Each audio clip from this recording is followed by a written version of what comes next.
All right, what's happening, fam? L.A.R. movement still moving. Subscribe or die trying. You see the thumbnail. Here's the thing. Here's the thing. With the FBI getting involved in this Deshaun Watson thing, right? I gotta ask the question: what is this gonna do to me too? Like, see, because with allegations, believe all women, Me Too movement, let's make a documentary. Let's say he touched me in 1942, and let's cancel this person for this. What's going to happen to these women if the FBI says, you know what, this is extortion? How many people are going to be willing to go all the way through with their I got assaulted accusations?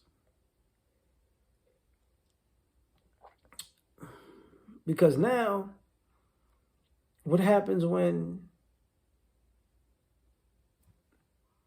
your messages don't line up with your allegations? What happens when people say, hey, man, listen, man, if you know what I'm saying, and if you just give me like, $200, I'll just go away, But you better give me this $200. If not, I'm going to tell the world you did this, that, and the third. What happens? You say, you know what, I'm tired, I'm calling the feds. And more importantly, are the feds going to lock somebody up? Like, how many people would it take for the federal government to lock up for extortion, for people to go, you know what, you know what, he didn't do nothing. He didn't do nothing. I was just playing. Because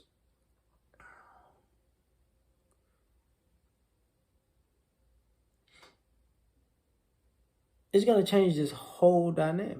Like, I thought R. Kelly was going to jail yesterday when I made the video I made. But today, I'm like, I don't know, man. Like, if they can prove somebody wanted money out of these situations with an R. Kelly case, they definitely can prove this was about money with him. I don't know, man. Because now you talking straight up racketeering. It's a shakedown, right? Not to mention,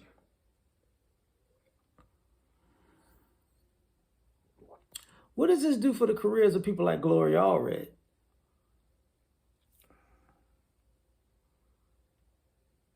Because you got lawyers who, they bring out the allegations, the accusations, and a civil settlement, they could just magically go away. So what happens when you go, well, since you brought these allegations publicly, and you really don't want any kind of criminal charges levied on this person because you don't really have any evidence, but you want a civil trial to come up so you have enough evidence to, I guess, try to sue this man.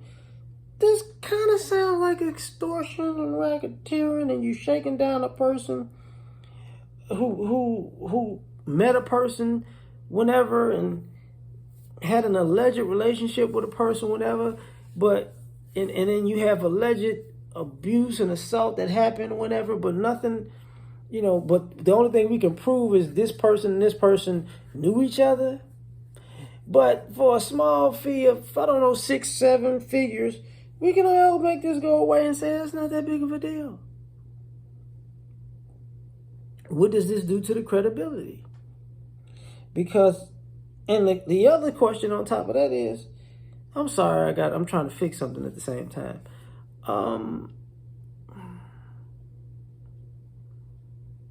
Does this take from the credibility of the Me Too movement? Because,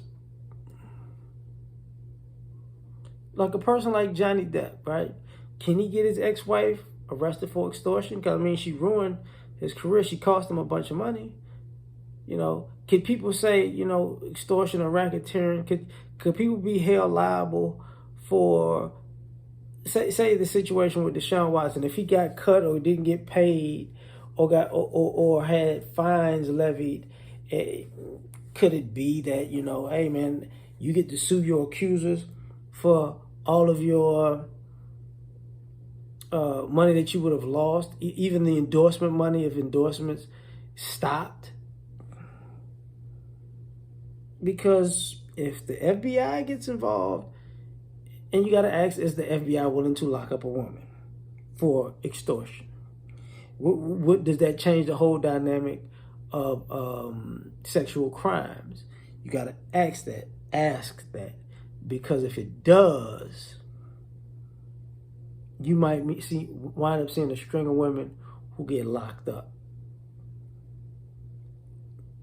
I'm curious though. I don't think they'll go that far, but they're going to have to make an example out of somebody at some point. So we shall see. Like, share, subscribe, or die trying. Peace.